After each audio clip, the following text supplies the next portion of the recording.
എല്ലാവർക്കും സലു കിച്ചണിലേക്ക് സ്വാഗതം. അപ്പോൾ ഇന്നൊരു വ്യത്യസ്തമായിട്ടുള്ളൊരു ബ്രേക്ക്ഫാസ്റ്റാണ് ഉണ്ടാക്കുന്നത്. അപ്പോൾ അതിന് വേണ്ടിയിട്ട് 2 കപ്പ് വറുത്ത അരിപ്പൊടിയും 2 കപ്പ് മൈദാമാവും കൂടി ഇതുപോലെ ഇട്ട് കൊടുക്കാം. ഇനി നമുക്കിതിലേക്ക് വേണ്ടത് നെയ്യാണ് കേട്ടോ.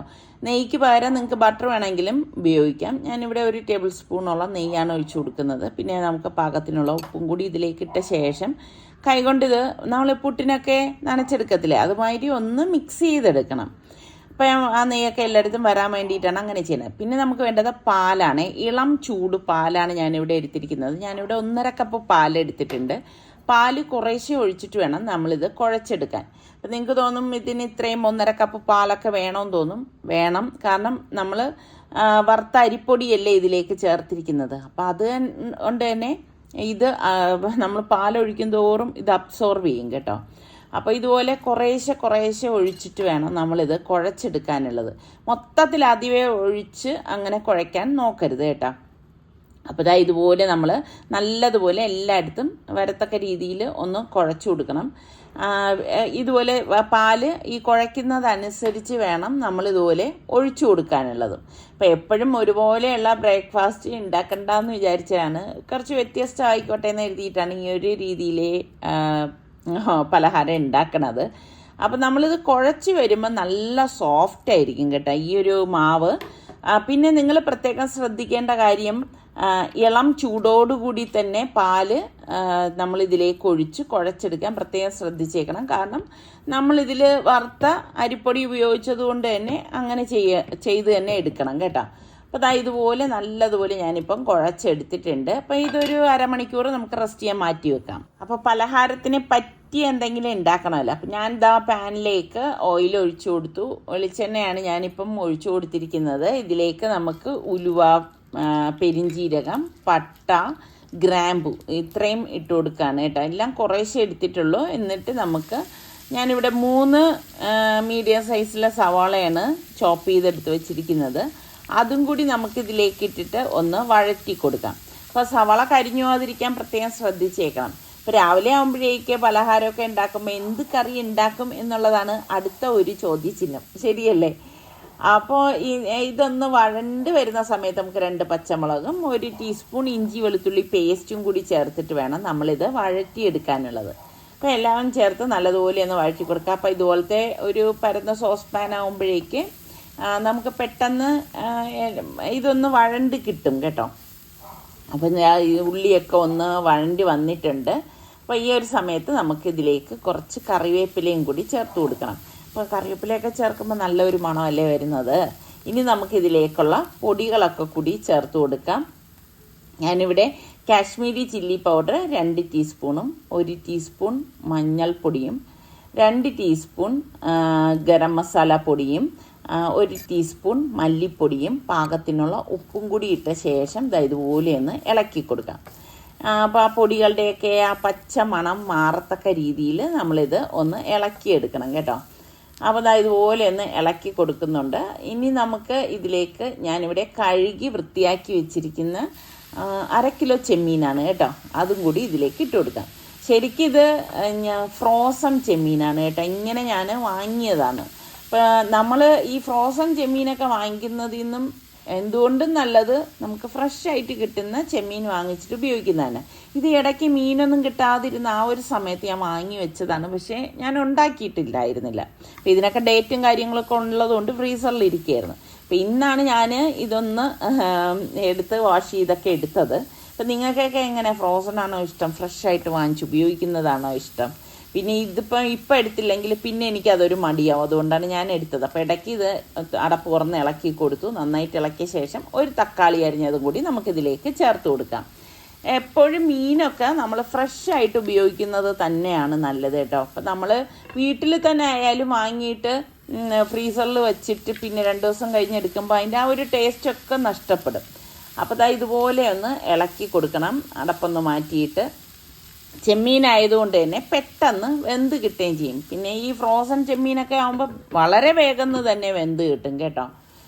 അപ്പോൾ ഇതുപോലെ ഇടയ്ക്കൊന്ന് അടച്ച് വെച്ചിട്ടുണ്ടായിരുന്നു. പിന്നെ അടപ്പ് മാറ്റിയിട്ട് നമ്മൾ ഇതുപോലെ, അതായത് ഈ ഒരു മസാല രീതിയിലാണ് ഞാനിന്നിപ്പം ഉണ്ടാക്കണത്. അപ്പോൾ ഇതുപോലെ ഒന്ന് ഇളക്കിയെടുത്തു. അപ്പം ചെമ്മീനൊക്കെ ഏകദേശമല്ല വെന്ത് വന്നിട്ടുണ്ട്. അപ്പം ഇനി ഇതിലേക്ക് നമ്മൾ ചേർത്ത് കൊടുക്കുന്നത് ഒരു 1/4 കപ്പിൽ താഴെ തേങ്ങാപ്പാലാണ് കേട്ടോ. കട്ടിയുള്ള തേങ്ങാപ്പാൽ ഒഴിച്ചു കൊടുത്ത ശേഷം ഇതും ഒന്ന് വറ്റിച്ചെടുക്കും. അപ്പോൾ ശരിക്കും നല്ല ടേസ്റ്റാണ്. ചെമ്മീൻ ആ ഒരു തേങ്ങാപ്പാലും തക്കാളിയും ഒക്കെ ചേർന്ന് വറ്റി വരുമ്പോൾ അത് വേറൊരു ടേസ്റ്റാണ്. അപ്പോൾ ഇതുപോലെ തന്നെ നമുക്ക് മുട്ടക്കറി വേണമെങ്കിലും ഈ ഒരു രീതിയിൽ തന്നെ നമുക്ക് ഉണ്ടാക്കിയെടുക്കാം. ഞാൻ അതിൻ്റെയൊക്കെ വീഡിയോ ഇതിനു മുൻപ് കാണിച്ചിട്ടുള്ളതാണ് കേട്ടോ. അപ്പോൾ ഇതുപോലെ ഒന്ന് ഇളക്കി കൊടുക്കണം. ഇനി നമുക്ക് കുറച്ച് കറിവേപ്പിലയും കൂടി ഇതുപോലെ ഇട്ട് കൊടുക്കാം. കറിവേപ്പില എപ്പോഴും നമ്മൾ ഇതുപോലെ അവസാനം ചേർത്ത് കൊടുക്കുമ്പോൾ പിന്നെ നമ്മൾ ആ കറി കഴിക്കുമ്പോൾ നല്ല മണമാണ് കേട്ടോ. കറിവേപ്പില പ്രേമികൾക്കൊക്കെ ആ കാര്യം ഞാൻ പറഞ്ഞാൽ മനസ്സിലാവും. കരിവേപ്പില ഇഷ്ടമുള്ളവരൊക്കെ എത്ര പേരുണ്ട് എന്നെപ്പോലെ ഇതുപോലെ കരിവേപ്പില ഇടുന്നവർ. അപ്പോൾ ഇതുപോലെ ഒന്ന് ഇളക്കി കൊടുത്ത് കഴിയുമ്പോഴേക്ക് ഇനിയിപ്പോൾ വേറൊന്നുമില്ല, ഞാൻ കുറച്ച് മല്ലിയില കൂടി ഒന്ന് തൂവിയെടുക്കുകയാണ്. അപ്പോഴേക്ക് നമ്മളുടെ ചെമ്മീൻ റോസ്റ്റും റെഡി ആയിട്ടുണ്ട്. അപ്പോൾ ഈ ഒരു പലഹാരത്തിന് പറ്റിയതാണ് ഈ ഒരു ചെമ്മീൻ റോസ്റ്റ് എന്ന് പറയണേ. ചപ്പാത്തിക്കും ഒക്കെ നല്ലത് തന്നെയാണ്. അപ്പം നിങ്ങൾ ട്രൈ ചെയ്തിട്ടില്ലെങ്കിൽ ഈ രീതിയിലൊന്ന് ട്രൈ ചെയ്ത് നോക്കണം. ഇപ്പോൾ ചെമ്മീൻ സീസൺ ആണല്ലോ. അപ്പോൾ നമ്മളുടെ മാവ് ഞാൻ ഇനിയിപ്പം പരത്തിയെടുക്കാം കേട്ടോ. കുഴച്ച് വെച്ചിരിക്കുകയല്ലേ, അപ്പോൾ ഒന്നും കൂടി അതൊന്ന് കുഴച്ചെടുക്കുകയാണ്. അപ്പം നല്ല പാലിൽ, ഇളം ചൂട് പാലിൽ നമ്മൾ കുഴച്ചെടുത്തത് കൊണ്ട് തന്നെ നല്ല സോഫ്റ്റായിട്ട് ഇരിക്കുകയാണ് കേട്ടോ. അപ്പോൾ ഇത് നമുക്ക് ഉരുളകളാക്കി എടുത്ത ശേഷം നമുക്കിനി ഇതൊന്ന് പരത്തി കൊടുക്കാം. അപ്പോൾ പരത്തുമ്പം നല്ല വലിപ്പത്തിന് തന്നെ നമുക്കിത് പരത്താൻ സാധിക്കും. കാരണം ഇതിപ്പോൾ മൈദാമാവും കൂടി ഇതിൽ ചേർത്തത് കൊണ്ടാണ് അങ്ങനെ സാധിക്കുന്നത്. ഇനി നിങ്ങൾക്ക് മൈദാമാവിന് പകരം ഗോതമ്പ് മാവ് വേണമെങ്കിലും ഇതിൽ ഉപയോഗിക്കാം കേട്ടോ. അപ്പം ഞാൻ പിന്നെ ഇതൊരു വെറൈറ്റി ആയിക്കോട്ടെ എന്ന് വിചാരിച്ചിട്ട് മൈദാമാവ് ചേർത്തതാണ്. പിന്നെ എപ്പോഴൊന്നും നമ്മളിങ്ങനെ മൈദ ഉപയോഗിക്കുന്നതൊന്നും അല്ലല്ലോ. മൈദ ഉപയോഗിക്കുന്നത് അത്ര നല്ലതല്ല എന്നൊക്കെ കുറേ പേര് ഇനിയിപ്പോൾ പറയും. പക്ഷേ ഇത് വല്ലപ്പോഴും അല്ലേ, എപ്പോഴും നമ്മൾ എടുക്കുന്നതല്ലല്ലോ. ഇനി നമുക്ക് ഒരു ചൂടായ പാനിലേക്ക് വെച്ചിട്ട് ചപ്പാത്തി ചുടുന്നത് മാതിരി ചുട്ടെടുക്കാം കേട്ടോ. കുട്ടികൾക്കൊക്കെ ഇത് ഇഷ്ടപ്പെടും. ശരിക്കും ഇതിൻ്റെ ടേസ്റ്റ് എങ്ങനെയാണെന്ന് പറഞ്ഞാൽ നമ്മൾ ഈ പത്തിരിയൊക്കെ കഴിക്കുന്ന ഒരു ടേസ്റ്റ് വരും, നാനിൻ്റെ ഒരു ടേസ്റ്റ് വരും. അങ്ങനെ ഒരു എല്ലാം കൂടി യോജിച്ച ഒരു ടേസ്റ്റാണ് ഇതിന് വരുന്നത്. അപ്പം നമുക്ക് ഇതിലേക്ക് വേണമെങ്കിൽ നെയ്യോ ബട്ടറോ തേച്ച് ഒന്ന് ബ്രഷ് ചെയ്ത് കൊടുത്ത ശേഷം നമുക്കിതുപോലെ തിരിച്ച് മറിച്ച് വിട്ടെടുക്കാം കേട്ടോ. അപ്പം നല്ല ടേസ്റ്റാണ് ഈ ഒരു പലഹാരം. അപ്പം ട്രൈ ചെയ്യാത്തവർ നിങ്ങൾ ട്രൈ ചെയ്ത് നോക്കണം. അതുപോലെ തന്നെ വെറൈറ്റി ആയിട്ടൊക്കെ പലഹാരങ്ങളും അതായത് ലഞ്ചിനുള്ള ഐറ്റംസൊക്കെ ഉണ്ടാക്കാൻ ഇഷ്ടമുള്ള എത്ര പേരുണ്ട്. അപ്പം ഇപ്പം ഇതുപോലെ ഒന്ന് എല്ലായിടത്തും കുട്ടികൾക്കൊക്കെ ആണെങ്കിൽ നല്ലതുപോലെ ബട്ടറോ നെയ്യോ ഒക്കെ തേച്ച് കൊടുക്കുമ്പോൾ അവർക്ക് ഭയങ്കര ഇഷ്ടമായിരിക്കും അല്ലേ. പിന്നെ വേറൊരു കാര്യം, ഇതൊന്നും ഇല്ലാതെയും ഇതൊന്നും തേക്കാതെയും നമുക്ക് ഇത് റെഡിയാക്കി എടുക്കാം. കാരണം നമ്മൾ കുഴച്ചപ്പം അതിലേക്ക് കുറച്ച് നെയ്യ് തേച്ചിട്ടല്ലേ ഇത് കുഴച്ചെടുത്തത്. അപ്പം അതുകൊണ്ട് ഇത് നിർബന്ധമൊന്നുമല്ല. പിന്നെ ഇങ്ങനെ കൂട്ടി കഴിക്കുമ്പോൾ നല്ലൊരു ടേസ്റ്റാണ്. ഇതിപ്പോൾ ഞാൻ ബട്ടർ ഒന്നും മറിച്ചിട്ട ശേഷം ജസ്റ്റ് ഒന്ന് തേച്ച് കൊടുക്കുന്നതാണ്. അപ്പോഴേക്കും ഇത് ആ പൊള്ളി ഇങ്ങനെ നമ്മൾ പത്തിരിക്കൊക്കെ പൊള്ളി വരത്തില്ലേ, അതുപോലെ തന്നെ പൊള്ളി വരും കേട്ടോ. പക്ഷെ നല്ല ടേസ്റ്റാണ്. നിങ്ങൾ ഒരു പ്രാവശ്യമെങ്കിലും ഇതൊന്ന് ട്രൈ ചെയ്ത് നോക്കിയിട്ട് ഫീഡ്ബാക്ക് കൂടി തരണേ. ഇതെവിടെ പോവാ ചക്രമാവേ? ഇങ്ങോട്ട് നോക്ക്, മഴയുണ്ടാ ചാനു? അതിന്റെ ഷൂസാണ് അവള് പിടിക്കുന്നത്. മോൾ എവിടെ പോണേ? ബേബിയുടെ ബാഗിൽ കണ്ടാ 2 ഷൂസ്, 2 കാല് തൂങ്ങി കിടക്കുന്നു. രാവിലെ തുടങ്ങിയ മഴയാണ്.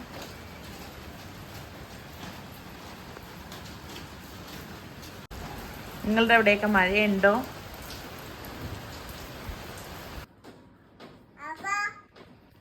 നിസാറിക്കതെ പുതച്ചു മൂടി കിടക്കാണ്. നമ്മുടെ സുഖമില്ലാതെ നമ്മളുടെ സനമുത്തും പപ്പായും അമ്മായി ടാറ്റോടും. അപ്പൊ വാപ്പായ വന്ന് വിളിക്കുവാണ്, വാപ്പാന്ന്.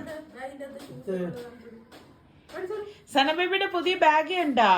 അവളുടെ പപ്പ പാരീസിൽ നിന്നുണ്ടെന്ന്. എങ്ങോട്ട് വന്നോട്ടാ, ഇങ്ങോട്ട് ഉണ്ടെന്നേ, ഇങ്ങ് ബാ, പാപ്പ കാണിച്ചു കൊടുത്തേ.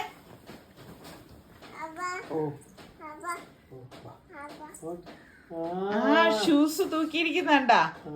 2 കാല് ഉണ്ടോ?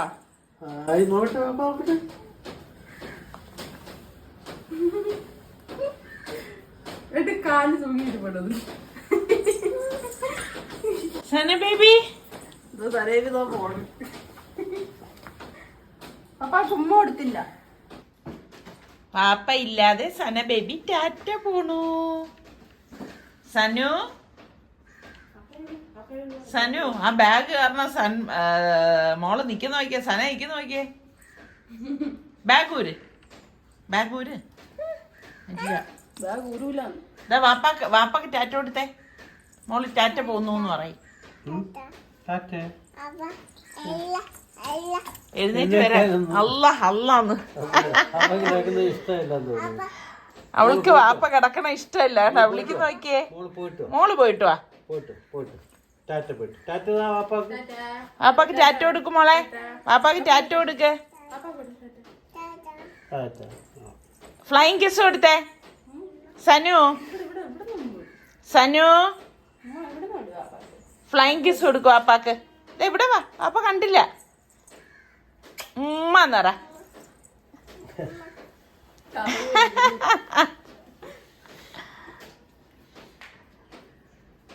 നിസാറിക്കാക്ക് ക്ലൈമറ്റിന്റെ ആണെന്ന് തോന്നുന്നു അല്ലേ? സുഖമില്ല. ഉമ്മ ടാറ്റാ. എവിടെ പോവാ ചക്കര? മക്കളെ എവിടെ പോവാ? സനബേബി മോളൂസേ ബാ ഊഞ്ഞാലിരുത്തട്ടെ. മോളെ ഊഞ്ഞാലിരുത്തട്ടെ. വേണ്ട. മഴ ഉണ്ടോ മോളെ? മഴ. മോളൂസിന്റെ കൊട എടുത്തോ? ഇതാ കൊച്ചു കൊടുത്ത കൊടയാ അല്ലടാ. ഇതാ നിവർത്തി തരാം കേട്ടാ. ഓക്കേ നോക്കട്ടെ. ഇങ്ങോട്ട് നോക്കിയേ മോളെ. സന നോക്കട്ടെ. കൊട നേരെ പിടിക്ക്.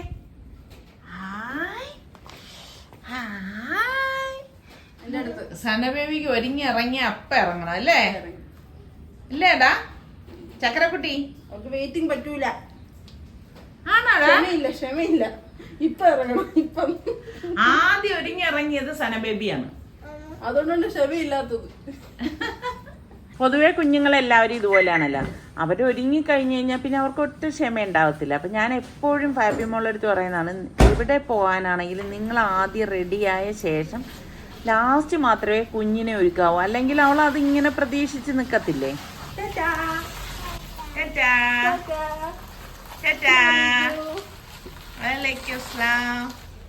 കാറിലേക്ക് കയറാൻ പോകുമ്പോഴേക്കും അവൾക്ക് വളരെ സന്തോഷമായി.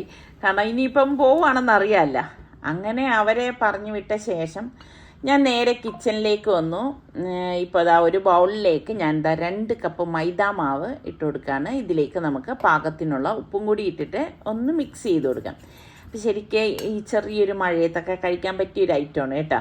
ഇനി നമുക്കിതിലേക്ക് 1/2 കപ്പ് പച്ചവെള്ളമാണ് ഞാനിവിടെ എടുത്തിരിക്കുന്നത്. അപ്പോൾ ഈ മാവെന്ന് പറയുന്നത് നമ്മൾ സൂക്ഷിച്ച് വേണം കുഴച്ചെടുക്കാനുള്ളത്. അപ്പോൾ കുറേശ്ശെ ഒഴിച്ച് ഇതുപോലെ ആദ്യം സ്പൂൺ കൊണ്ടൊന്ന് മിക്സ് ചെയ്ത് കൊടുക്കണം. ഇതിൽ പിന്നെ വേറെ ഒന്നും ചേർക്കത്തില്ല. അപ്പോൾ ഈ 1/2 കപ്പ് വെള്ളം മാത്രം മതിയാവും, കൂടുതലൊന്നും വേണ്ട. 2 കപ്പ് മൈദാമാവിനാണ് ഞാൻ ഈ ഒരു അളവ് പറഞ്ഞത് കേട്ടോ. അപ്പോൾ കുറേശ്ശെ ഒഴിച്ച് സ്പൂൺ കൊണ്ട് ഇതുപോലെ മിക്സ് ചെയ്ത് എടുക്കണം. അപ്പം ക്ഷമയാണ് ഇതിന് ഏറ്റവും വേണ്ട ഒരു കാര്യം. എങ്കിൽ മാത്രമേ ഇത് ശരിയാകത്തുള്ളൂ കേട്ടോ. അല്ലാതെ നമ്മൾ ധൃതി കൂട്ടിയൊക്കെ ചെയ്യാമെന്ന് കരുതി കഴിഞ്ഞാൽ ഇത് ഫ്ലോപ്പായി പോകത്തേ ഉള്ളൂ. അപ്പോൾ ഇതുപോലെ ഞാനിവിടെ ടൈം എടുത്താണ് ഈ വെള്ളം കുറേശ്ശെ ഒഴിച്ചിട്ട് മിക്സ് ചെയ്തെടുത്തത്. ഇനിയിപ്പോൾ ലാസ്റ്റ് നമുക്ക് ഇത് നന്നായിട്ടൊന്ന് കുഴച്ചെടുക്കാം. അതായത് കുറച്ച് വെള്ളത്തിൽ നമ്മൾ ടൈറ്റ് ചെയ്ത് സോഫ്റ്റാക്കി എടുക്കണം മാവ്. മനസ്സിലായോ? അതാണ് ഇതിൻ്റെ ഒരു പരുവം എന്ന് പറയുന്നത്. അപ്പോൾ ഇതുപോലെ നല്ലതുപോലെ ശക്തിയായിട്ട് ഞാൻ കുറച്ച് നേരം വായിട്ട് കുഴച്ച് ഈ ഒരു പരുവത്തിൽ എടുത്തിട്ടുണ്ട്. ഇനി നമുക്ക് ടേബിൾ കൗണ്ടറിലോ ഇതുപോലെ പലകയിലോ ഇട്ടിട്ട് നല്ലതുപോലെ കുറച്ച് നേരം കൂടി കുഴച്ചെടുക്കണം. അപ്പം ഭയങ്കര ഹാർഡായിട്ട് നമുക്ക് ആ മാവ് തോന്നും. അതിനെ നമ്മൾ കുഴച്ച് സോഫ്റ്റ് പോലെ ആക്കിയെടുക്കണം.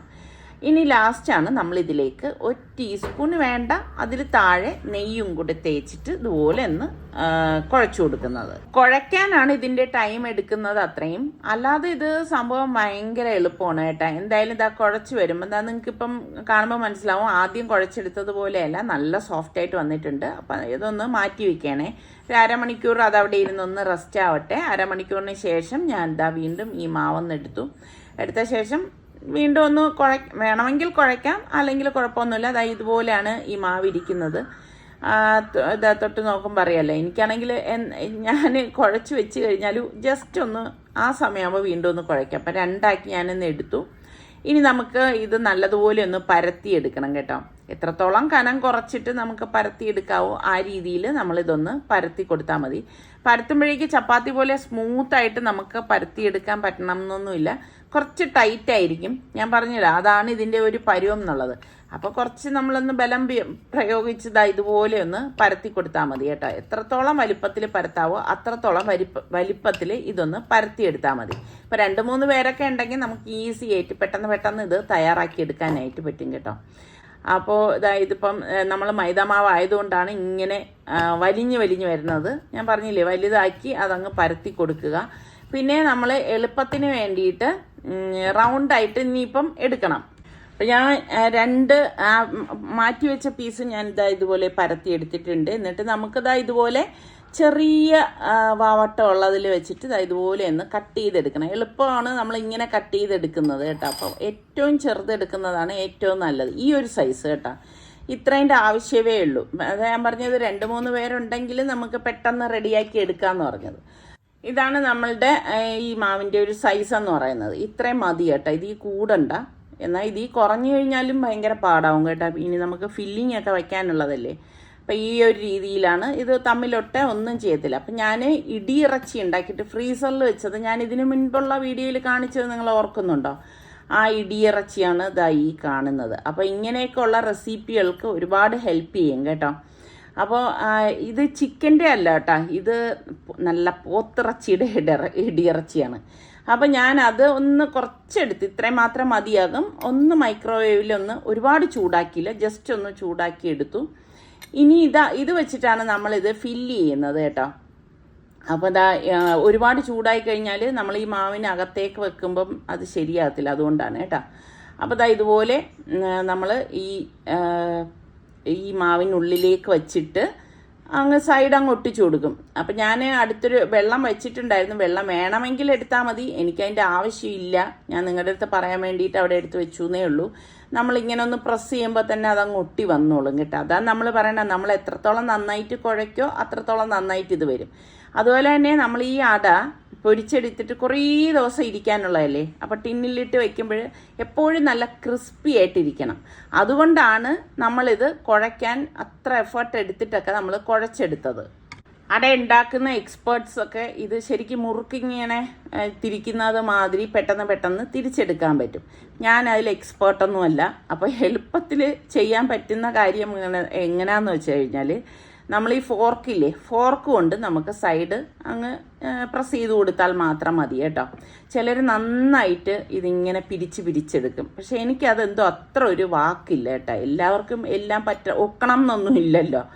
അപ്പോൾ ഇതുപോലെയാണ് നമ്മൾ ഫില്ലിങ് വെച്ച് കൊടുക്കുന്നത്. വളരെ കുറച്ച് ഫില്ലിങ്, അതായത് ഇതിനുള്ളിൽ കയറത്തക്ക രീതിയിൽ. കുറച്ചെന്ന് പറയുമ്പോഴേക്ക് തീരെ അങ്ങ് പിശുക്കൊന്നും കാണിച്ചു കളയരുത് കേട്ടോ. ഒരാളിന് കഴിക്കുമ്പോൾ നല്ലതുപോലെ കിട്ടണം. അപ്പോൾ ആ ഒരു രീതിയിൽ വെച്ച ശേഷം നമ്മൾ ഈ സൈഡ് ഇതുപോലെ ഒന്ന് പ്രസ് ചെയ്ത് കൊടുത്താൽ മാത്രം മതി. പിന്നെ ആ ഫോർക്ക് കൊണ്ട് അറ്റം ഒന്ന് ഞാൻ കാണിച്ചു തരാമേ. ഇതുപോലെ ഒന്ന് പ്രസ് ചെയ്ത് കൊടുത്താൽ മതി കേട്ടോ. അപ്പോഴേക്കും നല്ല കാണാനും നല്ലൊരു ഭംഗിയായിരിക്കും. അതവിടെ നല്ല സ്റ്റിക്കി ആയിട്ട് ഇരിക്കുകയും ചെയ്യും.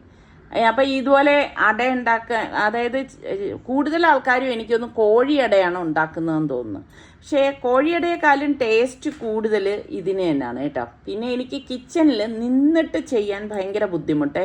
കാരണം ഇത്രയും ഇനിയിപ്പോൾ ഫില്ല് ചെയ്തെടുക്കണ്ടേ. പിന്നെ ഇവിടെ സനമോളൊന്നും ഇല്ലല്ലോ. അപ്പോൾ അതുകൊണ്ട് തന്നെ ഞാൻ ഇതൊക്കെ എടുത്ത് ഡൈനിങ് ടേബിളിലേക്ക് വന്നു. അവിടെ വെച്ചിട്ടാകുമ്പോൾ എനിക്ക് സമാധാനമായിട്ട് ചെയ്യാം.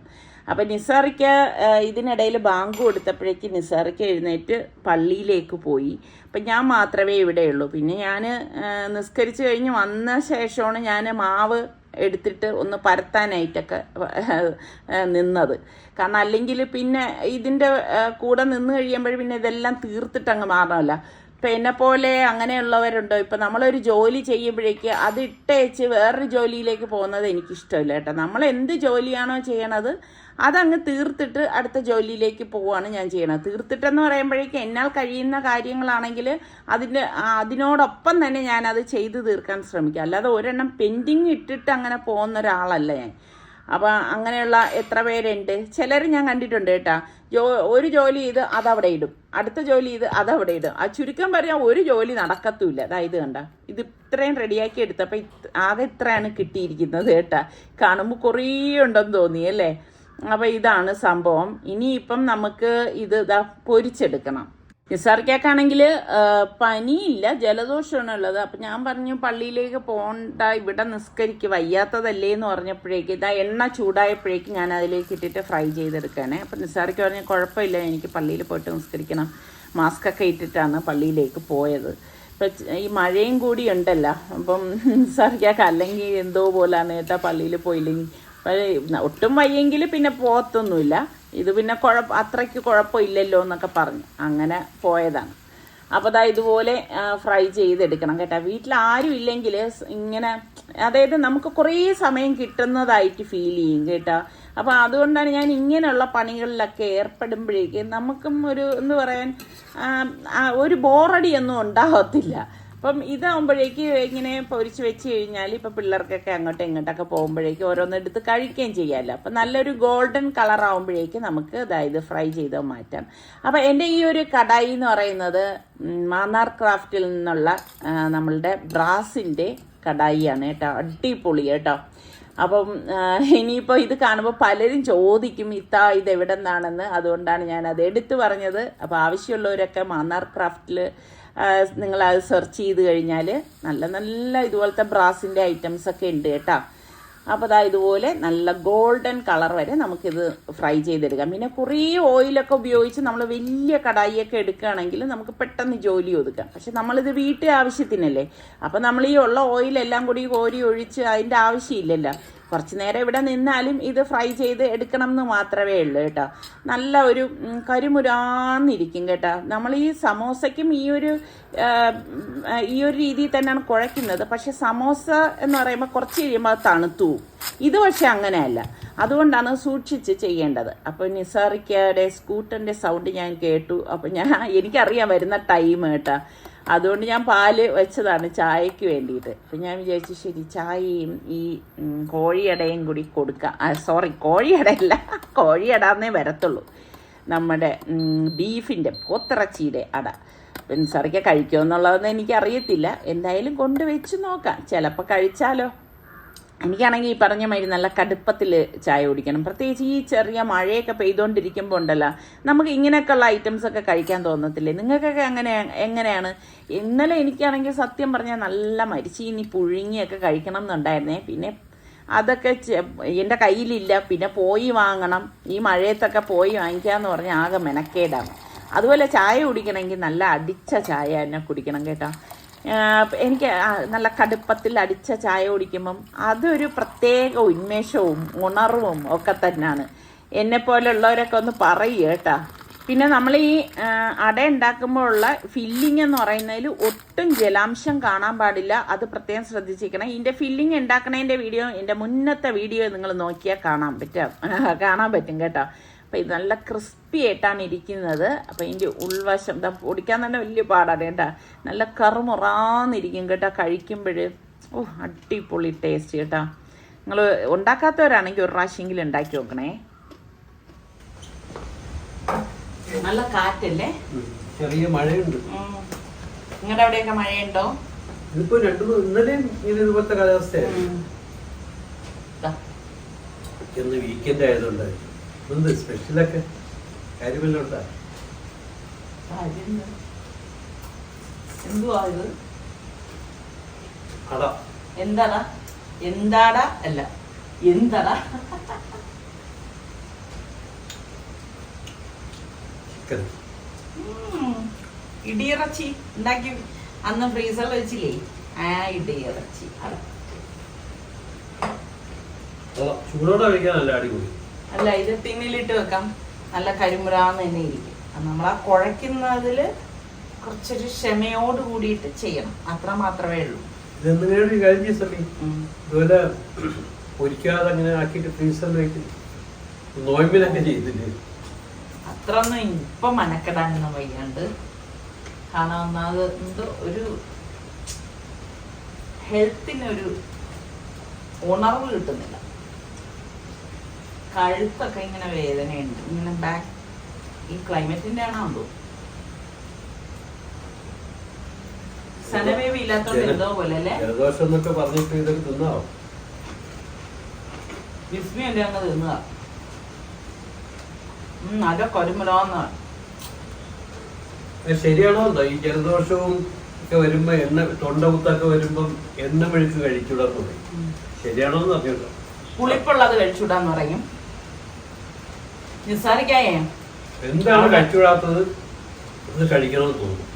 നിസാരിക്ക അവിടെ കിടന്നപ്പോഴേക്കേ നമ്മളെ സനമോള് ടാറ്റ പോൺ അവിടെ വന്നതെന്ന് വിളിച്ചണ്ട, പാപ്പാ പാപ്പാ. പാവം. സത്യം പറഞ്ഞ അവളില്ലാത്തോണ്ട് വീട് ഉറങ്ങിയല്ലേ? ഉറങ്ങിയതുപോലെ ഇരിക്കുകയാണ് കേട്ടാ. പണ്ടത്തെ നമ്മുടെ അവസ്ഥയല്ലേ, നമ്മൾ രണ്ടുപേരും മാത്രം. പിന്നെ കുറച്ച് സമയമാണെങ്കിൽ അതൊരു സുഖം തന്നെയാണ് കേട്ടാ. സുഖം ഇല്ലാന്നൊന്നും പറയണില്ല അല്ലേ? പിള്ളേരുള്ളത് തന്നെയാണ് സുഖം. അപ്പം അവർക്ക് ഈ പറഞ്ഞ മാതിരി എപ്പോഴും നമ്മുടെ കൂടെ ഇരിക്കാൻ പറ്റുമോ? അവർക്ക് അവരുടേതായിട്ടുള്ള ലൈഫും കാര്യങ്ങളൊക്കെ ഉണ്ട്. ഞാൻ പറയണത് ഉള്ള സമയം അവർ എൻജോയ് ചെയ്ത് കഴിയണം എന്നതാണ്. അടിച്ച് പൊളിച്ച് കഴിയണം ആരായാലും. ഇവിടെ അവർ പുറത്ത് പോകാത്തതിനാണ് ഞാൻ വഴക്ക് പറയുന്നത്. പുറത്തൊക്കെ പോകണം. അതുപോലെ ഈ ഒരു ഏജിൽ വേണം ടൂറൊക്കെ പോകണമെങ്കിൽ പോകാനാണ്. കാരണം പിന്നീട് അങ്ങോട്ടൊക്കെ ഇനിയിപ്പം കുഞ്ഞുങ്ങൾ സ്കൂളിലൊക്കെ ആയി കഴിയുമ്പോഴേക്കും അതൊന്നും നടന്നൊന്നും വരില്ല. നമ്മൾ കഴിഞ്ഞ വീഡിയോയിൽ നിസാറിക്ക് പറഞ്ഞില്ലേ, ലൈഫ് എക്സ്പീരിയൻസ് ചെയ്യുന്നത് നമ്മളുടെ ലൈഫിൽ നിന്നാണ് അല്ലേ? നമ്മൾ എക്സ്പീരിയൻസ് ചെയ്ത് പല കാര്യങ്ങളും പറയണത്. അപ്പം അന്ന് നമ്മളുടെ ചെറുപ്പകാലത്ത് നമുക്ക് അങ്ങനെ ആ സമയത്ത് പോകാനൊന്നും കഴിഞ്ഞിട്ടുണ്ടായിരുന്നില്ല. കാരണം നിസാറിക്ക് ജോലി തിരക്കും കാര്യം. അത് തന്നെയാണ് ഇപ്പം ഇവിടെ സൽമാനും അല്ലേ, ജോലിയും തിരക്കും കാരണം അങ്ങോട്ട് ടൈം കിട്ടുന്നില്ല. എന്നാലും ഞാൻ പറയാം, ഉള്ള സമയം ലീവ് എടുത്തെങ്കിലും കറങ്ങാൻ പോകണം.